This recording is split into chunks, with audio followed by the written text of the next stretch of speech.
Antoine Fortuné liked scoring for Celtic so much, he did it twice. It's happy Hibs after John Hughes went back to his own stomping ground and won.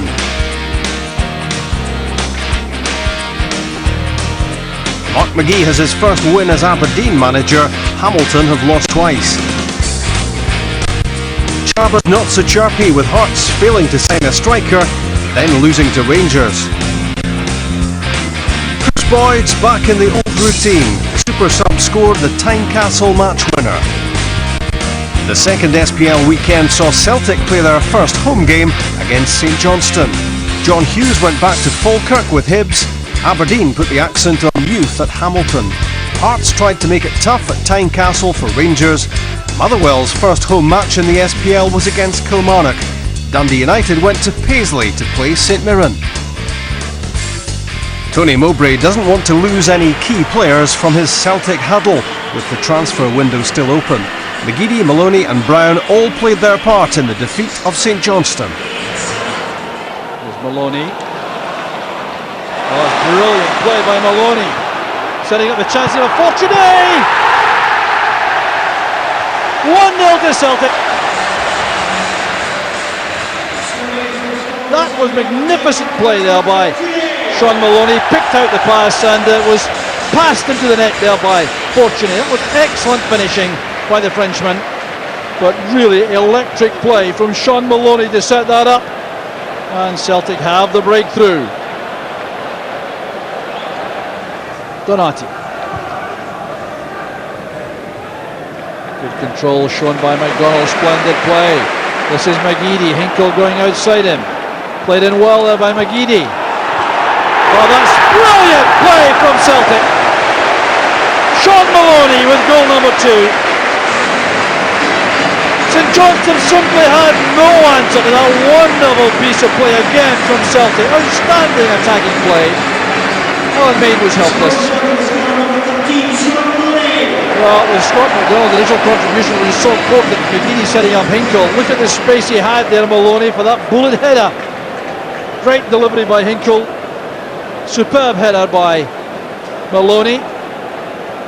And it's 2 for Celtic.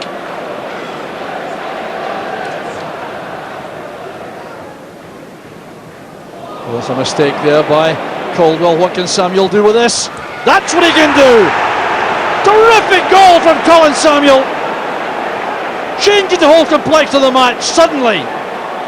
38 minutes on the clock. And Colin Samuel does what he's been threatening to do from the start. He's been a real handful to the Celtic defence.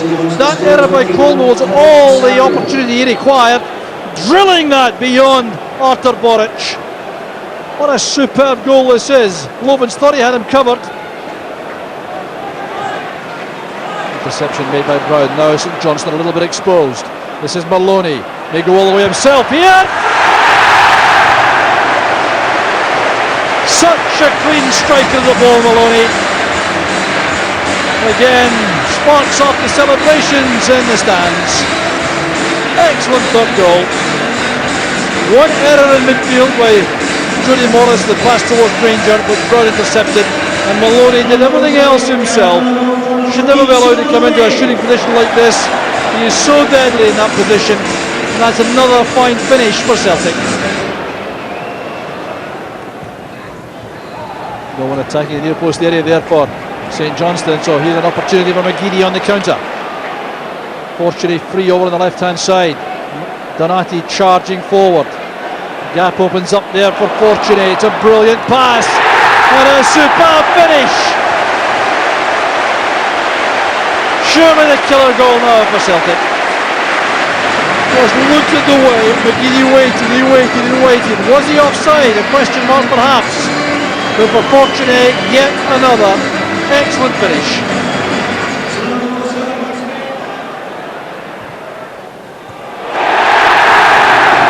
Goal number 5, turned in there by Scott McDonald. Superb delivery by Fox. And the St Johnstone defence has simply no answer to that. Well, they really are cruising now. Put in at pace. McDonald in front of his marker. Couldn't miss once this was played in his path. Feels there for handball, but I can't think why. Davison helps it on. Samuel working hard. In goes Chris Miller. He finds space for a cross. That's good ball. Here's Morris. That's good play by Morris. Fine play by Morris. What an excellent goal by Jody Morris. Chris Miller initially did very well, but look at that change of feet there. Found himself in space, just prodded the ball beyond Artur Boric off the post. Good work by Chris Miller to set him up. But then there was nowhere to go except to go himself here, and that's very good footwork and a splendid finish.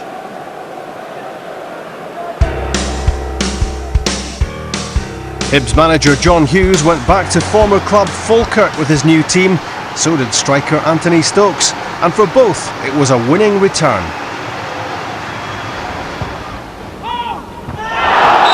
Bamba committing himself.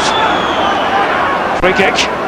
Well, McDonald just stands his ground. He's nowhere near as tall as Bamba, but he's, as I say, he's not physically restricted, is he? It's a Barnes cross for Falkirk, and a bit of freedom there at the far post. Finnegan was waiting, and off the woodwork. It's a let-off for Hibernian. There's a very good ball in from Barr, and that's what Finnegan will give you. You know, peeling to the back post as any good striker should, and you have to say he is very, very unfortunate that doesn't look underneath the bar. Ryan Flynn. Being watched by Van Zanten. Flynn for Falkirk. What a goal by Ryan Flynn.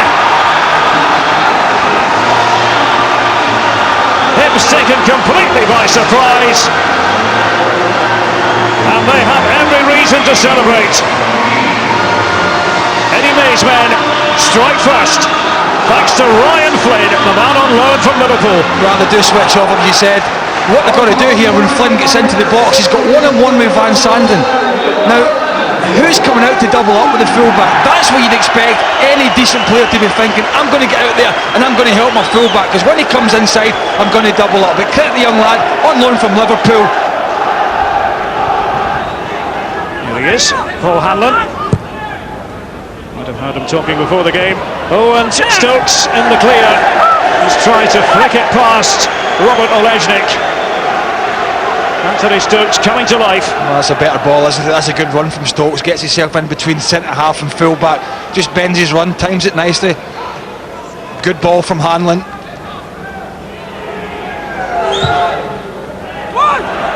Olejnik could be in trouble, and was in trouble, and Sol Bamba, just like that, levels matters at the Falkirk Stadium. I did think it was going to be their best way of getting back in this game, because they hadn't really caused Falkirk any problems. Lots of bodies in there. Big Olejnik decides he's going to come for it. Once he makes that decision, he has to clean the lot out. But credit Bamba, he's got a great run on it from a good distance, and that now allows him to get the leap. Very, very brave.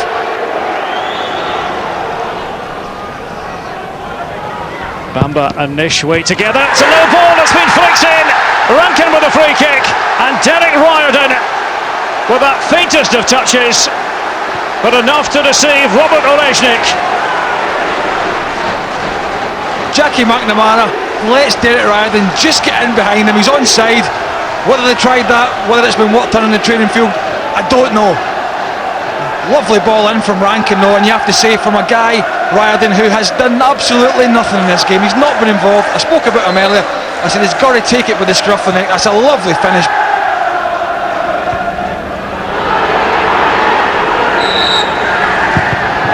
Whistle's being sounded here. You see the pair of them here. 61, half a dozen of the other. I don't really see a free kick in there.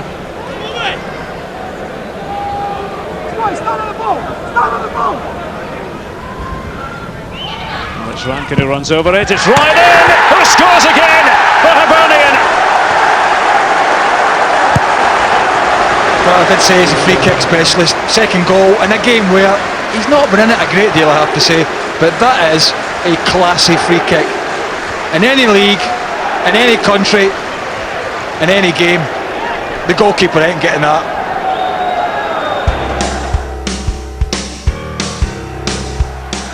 Fir Park a warm welcome from Motherwell in their first home game of this season's SPL.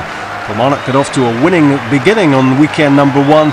They were blown away this time around by Jim Gannon's young guns. They were in front on the new improved playing surface after 14 minutes. Jim O'Brien supplied John Sutton and he did the rest. Killie keeper Cammy Bell got a hand to it, but the Sutton shot had enough power behind it to find the corner of the net. 4 Kilmarnock defenders in the vicinity, but none of them could stop Sutton, giving Motherwell the ideal start. That was 1-0.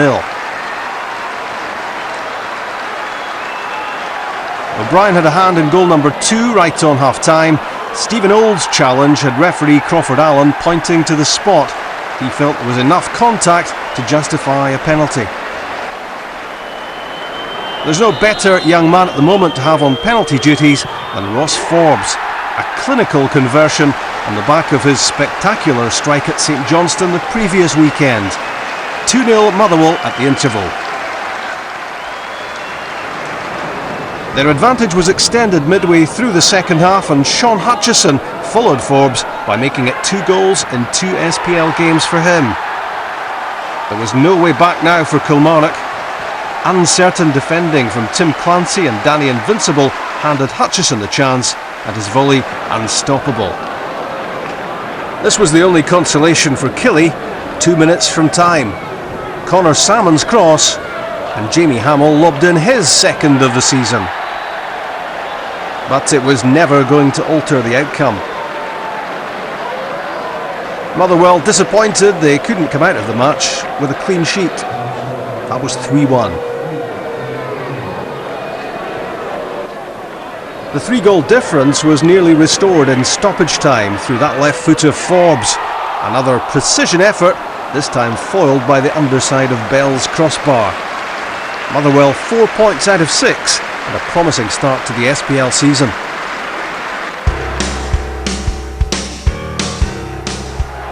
Aberdeen gave youth a fling at New Douglas Park. They had 2 teenage debutants in their starting 11, Jonathan Crawford and Fraser Fyvie. A minute's applause pre-match both here and at Celtic Park to mark the death of former winger Brian McLaughlin.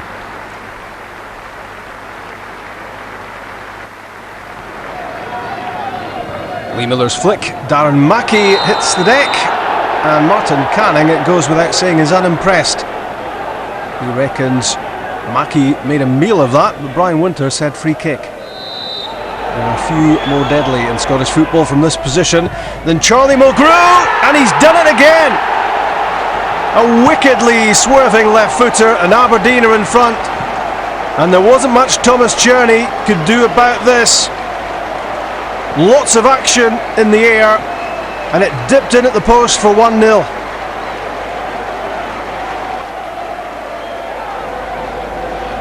Another free kick. And it's Mulgrew again looking to do more damage. And he does! Andy Considine scores this time. Aberdeen have a 2-goal lead. Izzy Idiekpen was the defender who didn't deal with the free kick, and it was hooked home by Considine gleefully for 2-0. And Hamilton, who lost 3 goals at Kilmarnock last weekend, have lost 2 here already. Kyle Wilkie's free kick. Don't know if Canning got a touch, but it came back off the post. That's an escape for Aberdeen from the Wilkie set piece, and it came off Evans there and off the line from Considine. It's a difficult start to the season for Aki's minus key players. They could be helped here by the slip from young Crawford, and Pat Chow has a chance here to do some damage. That's off Crawford and blocked by Lankfield, and again from Mensing. Good pressure this time from Aki's, and they'll try to keep the heat on. Out wide is Rubiales. There's Leon Knight, and what a chance on his debut for Hamilton to get a goal back for them. It's Knight again, no great pressure on the ball. That's Mensing, and that is a terrific opportunity to make this game a little bit more interesting. Mensing unable to hit the target from Knight's cross.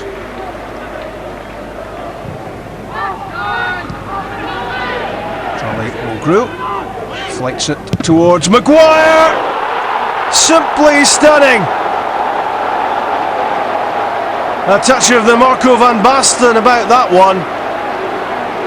A fierce strike. And Aberdeen have a spectacular third goal.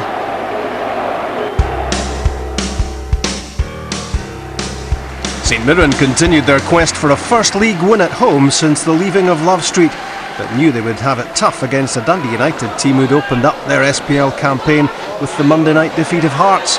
And United should have had a penalty here when Danny Swanson was felled by Hugh Murray. Referee Dougie McDonald from his angle said no. When he sees this, he'll realise he should have said yes. Darren Dodds isn't renowned as a goal machine, but the United defender came agonisingly close to ending the stalemate at St Mirren Park with a clever effort that came back off the underside of the crossbar. David Goodwillie was next to threaten Paul Gallagher's goal, this after an hour. A neat touch and turn, and a shot that went close. But this was a match that had 0-0 written all over it. Dodds the attacker reverted to Dodds the defender here when Gary Brady, set up by Ross and Mehmet, fired across goal. Again Dodds struck the goal frame. Again, thankfully for him this time, it stayed out. Time for another penalty appeal. Dodds the accused, not guilty was the verdict. St Mirren and Dundee United settled for a point apiece.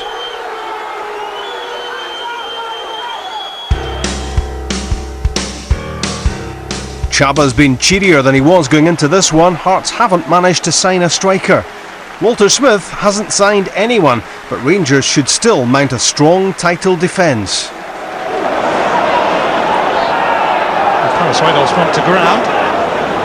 Rather theatrically.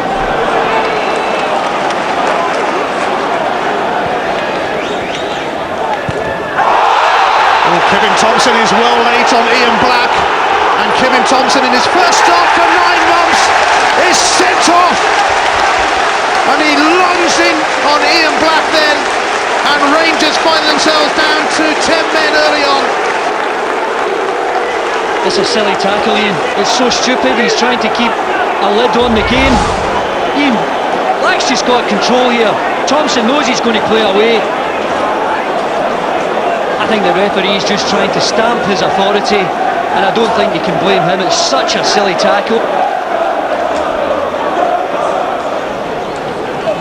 Johnson looking for movement. Suso. Palazuelos. Nogueira's hoping that will carry. And it didn't carry. Suso. So unlucky. How slack is Majid Nogueira here? He's trying to see this ball out the park, but he's got to make sure it's there. Bitavine does well, it's clearly not out. Nogueira still claiming for it, and Suso's unlucky.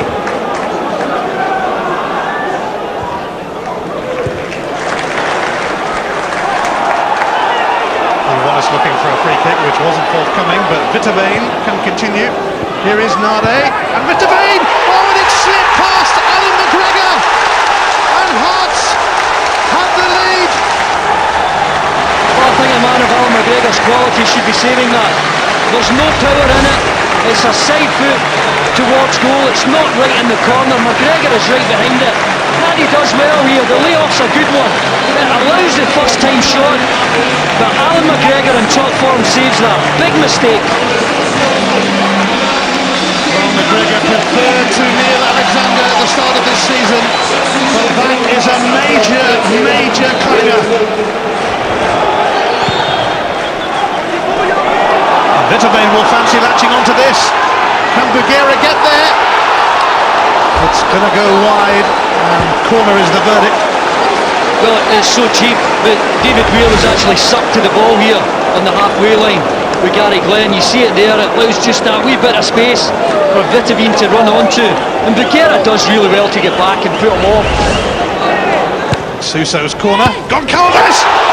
What a save by McGregor! Villain of the first half, but he reacted sharpish there. That's what you expect of Alan McGregor. He's got that ability. It's a wonderful save. Great reactions. He's on his toes. He's alive and alert. And he's back to the form of just a couple of seasons ago, Ian, when it looked as though he'd an aura of invincibility about him. That's a fantastic save to foil Goncalves. Davies in towards David Weir. It's just wide, but it was pretty close. Tremendous effort from Davy Weir. The pace on the free kick is what helps him. Wonderful ball in from Davis. Just enough from Davy Weir to glance it towards goal. Balach is nowhere. Smith. McCulloch! Lee McCulloch answers the call for Rangers. 2 goals in 2 games for him. They have responded. Terrific effort. Wonderful delivery from the free kick. That's what it's all about, getting into an area where people like McCulloch can go and attack it. Nobody close to him, no one touch tight. All he does is just make that yard just to the front and he glances it in. The pace is on the ball and he guides it towards the target. So a very late change from Rangers. Kenny Miller's going to go off. And on comes Chris Boyd.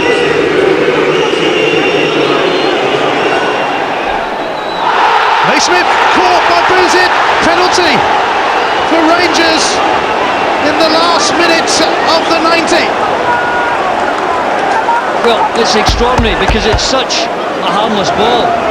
But once it goes into that box, Goncalves again involved in a wrestling match, it might just be outside.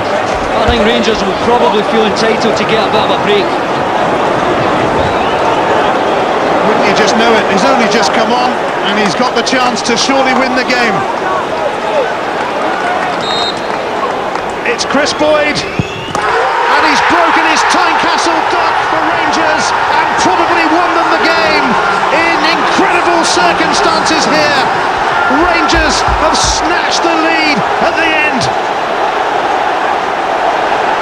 It's a marvellous penalty. It's got all the power you're looking for. It's right into the corner. And Rangers, as unlikely as it seemed after 15 minutes, they will take all 3 points. Maybe it's not over yet for Hearts though, because this set-piece scenario offers them a huge chance to grab an equaliser. In from Suso, and it's turned over by Glenn. His movement was good, Gary Glenn. He comes off McGregor here into the space.